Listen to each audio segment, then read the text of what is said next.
Television was in its infancy. Well, I thought it was just another job, so I took it. Never in my wildest dreams did I imagine what would happen to us. For many years, people remembered I Love Lucy as a show full of pure happiness. The bright lights, endless laughs, and cast members who seemed like a real family made it special. But before she died, Vivian Vance told the world something that changed how fans saw the show forever. She had kept this truth hidden for years, carrying it through all the laughter, rehearsals, and fame. Her confession surprised everyone and made them uncomfortable. Why did she wait so long to speak up? What did she finally admit about one of TV's most loved shows? Vivian Vance was loved by millions of people who watched her play Ethel Mertz, Lucy's quick-witted neighbor. Their funny conversations became television gold. To viewers, Vivian seemed warm, funny, and loyal. She was the perfect partner for Lucille Ball's crazy character. People thought she was just like the character she played on TV. On August 17, 1979, Hollywood lost one of its brightest comedy stars when Vivian Vance died at age 70. She had been fighting breast cancer for years, and the disease had finally spread throughout her body. In her last months, she spent quiet days in California with her husband, John Dodds, who stayed with her until the end. People from all over the entertainment world sent tributes. Desi Arnaz called her not only a talented actress, but also a dear friend. Lucille Ball cried when she remembered the woman who had stood by her through good times and heartbreak. Vivian's death marked the end of an era, but before she left, she made sure to tell the truth about I Love Lucy that changed how fans remembered the show forever. When Vivian began sharing these confessions, she was already fighting her hardest battle. In 1973, doctors told her she had breast cancer. The disease spread despite many treatments. Chemotherapy and surgeries hurt her body but not her spirit. She kept making public appearances of 10 smiling through the pain. But those close to her knew she understood her time was running out. As her condition got worse, she spent time thinking deeply about her career and the legacy that had defined her life. One of the most shocking things Vivian admitted was how different life was behind the scenes compared to what fans imagined. For decades, audiences believed that the cast of the sitcom were just like the characters they played. They thought they were cheerful, close friends who really cared about each other. But according to Vivian, that was just an act created for television. The actors were professional enough to make people believe this lie, but when the cameras stopped rolling, things were much more complicated. There were tensions that nobody talked about, rules from the studio that made life suffocating, and personal battles that viewers at home could never have guessed. Vivian herself carried much of that weight. She revealed that she often felt trapped playing Ethel Mertz. At first, being cast in such a groundbreaking sitcom was exciting. It gave her fame, money, and the love of millions of fans. But as the years passed, the very thing that made her famous became like a prison. Her honesty in those final years gave fans a rare look at the real cost of making people laugh. It wasn't just about learning lines or doing physical comedy. It was about the sacrifices an actress made for a role that would both lift her up and trap her forever. Vivian never said she wasn't grateful for the opportunity, but she made it clear that the laughter on screen had come with a heavy price. The most shocking truth she exposed came from her relationship with William Frawley, who played her TV husband Fred Mertz. Their relationship was poisoned from the very first day. When Vivian first signed on to I Love Lucy, she expected a chance to show her comedic talent in a rarity, all that would bring her national recognition. What she didn't expect was to be paired with William Frawley as her on-screen husband. The decision shocked her. Off-camera, Vivian was lively, attractive, and in her early 40s, while Frawley was almost 60 with a rough edge that came from years of hard living in Hollywood. She thought the pairing was strange, even laughable. In a moment of honesty, she commented that no one would believe a woman like her would marry a man that much older. That single comment became the start of a feud that never ended. Frawley was already known for having a quick temper and sharp tongue. He took her words as a personal insult. Instead of ignoring it, he carried the anger with him for the rest of the show's run. From that day forward, their working relationship was marked not by warmth, but by cold hatred that affected every interaction they had behind the scenes. On screen, however, things looked different. As Ethel and Fred Mertz, they provided comic relief as Lucy and Ricky Ricardo's quirky landlords. Their banter, arguments, and occasional teamwork made them a beloved television couple. Audiences loved their chemistry, never suspecting that the laughter hid bitterness.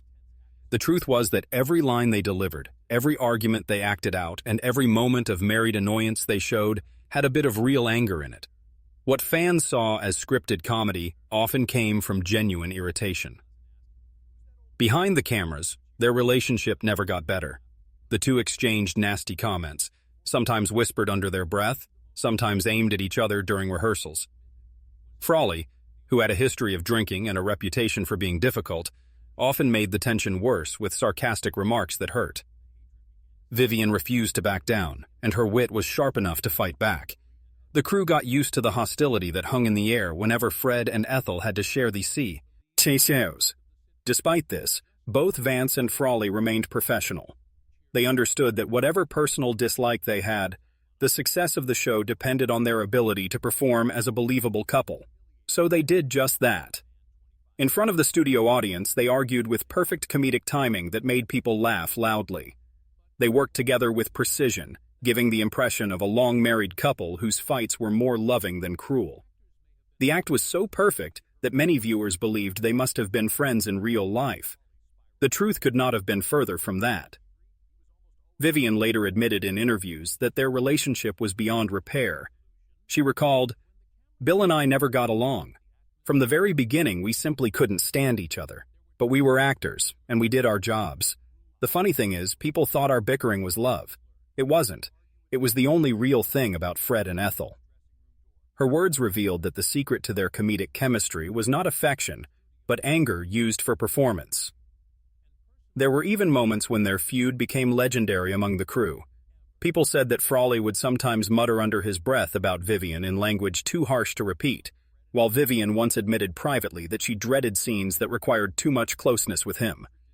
They kept their professional mask on, but behind it was a deep dislike that never softened. Unlike other co-star rivalries in Hollywood that cooled over time, theirs never reached peace. Yet in a strange way, the tension may have helped their performances. The sharpness of Ethel's complaints and Fred's stubborn responses carried a reality that only real emotion could provide. What began as a mistake in casting created one of television's most memorable comedic pairs, a duo whose friction was the fuel for their funniest moments. For Vivian, however, too, his strain was real and lasting. Playing Ethel was already a challenge, but being tied to an actor who openly hated her added difficulty that fans never saw. It was one of the earliest cracks in the picture-perfect world of I Love Lucy, proof that even when television history was being made, human relationships could not be scripted. If clashing with Frawley was painful, working under Lucille Ball's perfectionism demanded even greater strength. For Vivian Vance, stepping into Lucille's world was both exciting and overwhelming. In her interviews, she described what it was like to work under Lucille's watchful eye, admitting, "Lucy was tireless. She could rehearse a scene over and over until the timing was so sharp it cut like glass. You couldn't afford to miss a beat with her." From the very beginning, Vivian realized that her role as Ethel Mertz would require more than simply learning her lines. Timing was everything. Physical comedy had to be done with precision, and delivery had to land with just the right rhythm. Lucille expected everyone around her to rise to her level of commitment. She was a perfectionist in the truest sense, Vivian explained. If the rhythm wasn't there, if the laugh didn't come where she wanted it, we'd do it again and again until it did. For Vivian, who had built her reputation on stage acting, this was a crash course in a new kind of comedy, one that lived or died on how sharp the delivery was. At first, the pressure was heavy. Vivian often felt like she was running to catch up with Lucy's relentless pace. She admitted, "I was scared to death in those early days. Lucy had such natural brilliance, and I was just trying not to get swallowed up in it." Playing the straight woman to Lucy's outrageous acts was not easy. Vivian had to keep the scenes grounded while still keeping her own presence alive, a balance she sometimes felt she struggled to maintain. But over time, the tension began to turn into admiration. Vivian learned to recognize the genius in Lucy's drive and her amazing sense for what would make an audience laugh. In her honest thoughts, she said, "You couldn't help but admire her. She had an instinct for comedy that was unmatched. Being alongside her made me better, even when it was hard." What started as fear eventually became an education, and Vivian credited Lucille for pushing her to discover her own strengths as a comedic performer. That didn't mean the relationship was always easy. Lucille's larger-than-life personality often took over the set, leaving Vivian feeling overshadowed. There were days when she wondered if her role would always be reduced to being the sidekick, the less glamorous friend who simply set up Lucy's punchlines. She admitted, "There were times I felt invisible next to her. But then there were those moments when Ethel got her chance, and I realized Lucy had given me that space on purpose. She wanted me to shine too." This understanding revealed the complicated but genuine bond that developed between the two women. As the years went on, Lucille depended on Vivian for more than just performances. When her marriage to Desi Arnaz began to fall apart, it was Vivian who stood quietly by her side, offering comfort without judgment. Lucille admitted in an interview, "Viv was my rock. I could trust her with anything. She was the one who steadied me when everything else felt like it was falling apart." Their friendship grew deeper than Hollywood expected from two co-stars who began as professional competitors. Vivian became part of Lucille's inner circle, not just a castmate but family. She spent time with Lucy and Desi's children, taking on the role of an aunt, and often joined the family outside of the studio. In her final thoughts, Vivian called Lucille the sister I never had, showing how far their relationship had come from those first uneasy years of working together. But friendship couldn't protect Vivian from another harsh truth. For millions of fans, Ethel Mertz became the symbol of a typical American housewife in the 1950s. Slightly frumpy, practical, and always ready to join Lucy in her adventures. But the image that audiences loved was carefully created by Desilu Productions, and it came at a personal cost to Vivian Vance. She revealed in interviews that much of what the audience saw was not simply acting, but the result of studio rules that controlled her body, her clothing, and even her identity. One of the strictest rules was about her weight. Executives at Desilu believed that for Lucy Ricardo to stand out, her sidekick had to look less attractive. Vivian recalled with bitterness, "They told me straight out, you have to keep your weight up so Lucy looks better." Can you imagine how that feels for a woman? It was a policy she deeply hated. Off-screen, Vivian was naturally stylish and enjoyed dressing elegantly, but the producers didn't want Ethel to be seen as attractive. They wanted her to play the contrast to Lucy's charm. "It was humiliating," she admitted. "I had to fight my own instincts. I knew I looked better thinner, but the studio didn't want me that way. They wanted me to look plain." To make matters worse, her clothes and makeup were deliberately chosen to make this frumpy image stronger. Gone were the fashionable dresses and flattering hairstyles she loved in her personal life. Instead, she was fitted with dowdy clothes and unflattering makeup designed to age her beyond her years. "I hated those dresses," Vivian said bluntly in an interview. "They made me feel 10 years older every time I put them on. And the wigs, the powder, they took away every bit of glamour I had." What audiences thought was simply Ethel's character was, in truth, a carefully enforced disguise that stripped Vivian of her own identity. The contrast between her on-screen image and her real self was sharp. Off the set, Vivian was known among friends for her grace and sense of style. She carried herself with elegance, loved fine clothes, and enjoyed the life of a woman who had spent years in the theater. This made the transformation into Ethel even more painful. She confessed that it was often hard to look at herself in the mirror after long days of filming. "It wasn't me up there," she reflected. "It was someone the studio created, and I had to live with her whether I liked it or not." Despite her anger, Vivian followed the rules.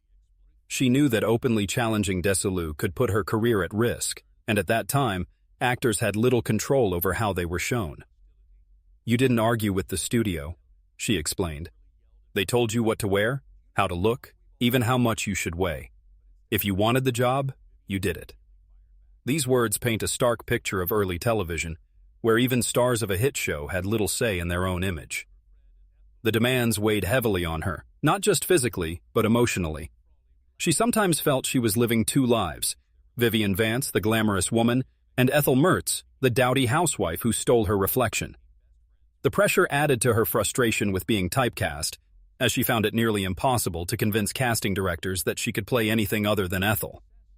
She said sadly, "They couldn't see past the apron and the house dresses. That wasn't who I was, but it's all anyone remembered." The work itself was also exhausting. Vivian recalled how demanding the process was. Each episode began with table reads, then moved into full blocking rehearsals that stretched late into the night. Every gesture, every pause, every fall had to be practiced until it became second nature. As Vivian put it, "We sweated over every laugh." People thought it just happened, but nothing on that show was by accident. The schedule was relentless. Monday through Wednesday were spent rehearsing. Thursday meant camera blocking. Friday was the live taping. Vivian described it as living inside a pressure cooker. What made it even more intense was knowing that Friday's performance would play out before a studio audience of hundreds. This was no practice run. There were no second takes once the cameras rolled. "You could hear the audience breathing with you," she explained. "If they laughed, it carried you higher. If they stayed quiet, your stomach dropped. That kind of pressure is hard to describe unless you've lived it." The immediacy of audience reaction was both thrilling and brutal. Vivian admitted she sometimes dreaded walking onto the stage, terrified that a joke would fail. Yet when everything worked, the feeling was unmatched. "It was like being on Broadway every week," she said proudly. "The applause was real, the laughter was real, and for a few minutes you felt like you belonged to those people." But this energy came at a cost. The rehearsals were physically punishing. Scenes often required Vivian to run, fall, or react with exaggerated expressions, all while keeping her timing with Lucy. She remembered evenings when she went home aching, her voice rough from constant projection. "I would lie down at night and still hear the laughter ringing in my head," she confessed. "It never really left you." A single missed cue could ruin an entire scene, and that fear kept the cast on edge. "The pressure to be funny is the hardest pressure there is," Vivian thought back. "It wasn't enough to be good. You had to be perfect every Friday night."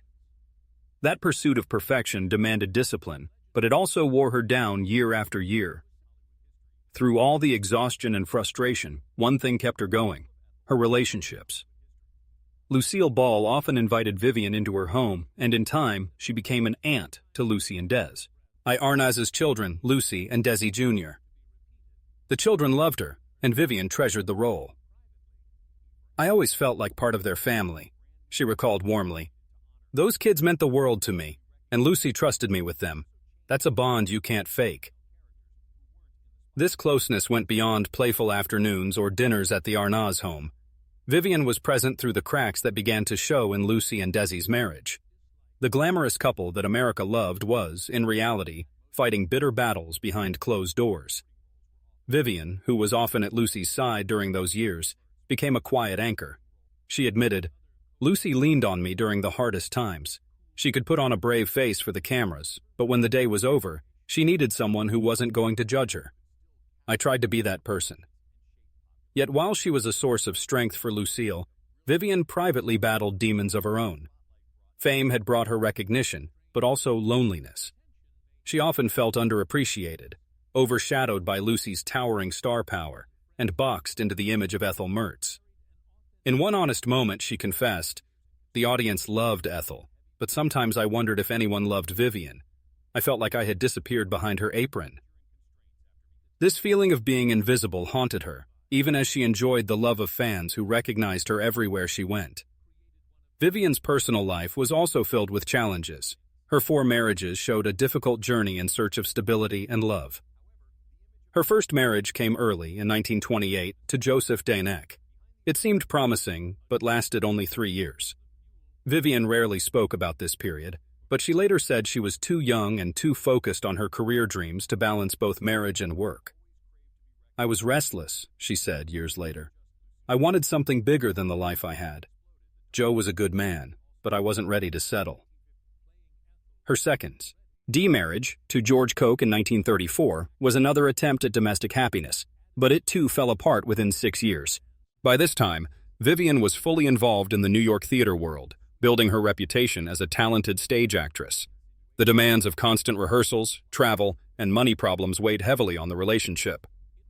Vivian later said, "The theater consumed me. I was hungry for success, and it cost me the marriage." Her third marriage, to actor Philip Ober in 1941, would leave the deepest scars. On the surface, their union looked stable. They remained together for nearly 20 years, covering the time of Vivian's greatest success with I Love Lucy. But behind closed doors, the relationship was troubled. There were allegations of jealousy and abuse that cast a shadow over their years together. Ober's career never reached the same heights as Vivian's, and it,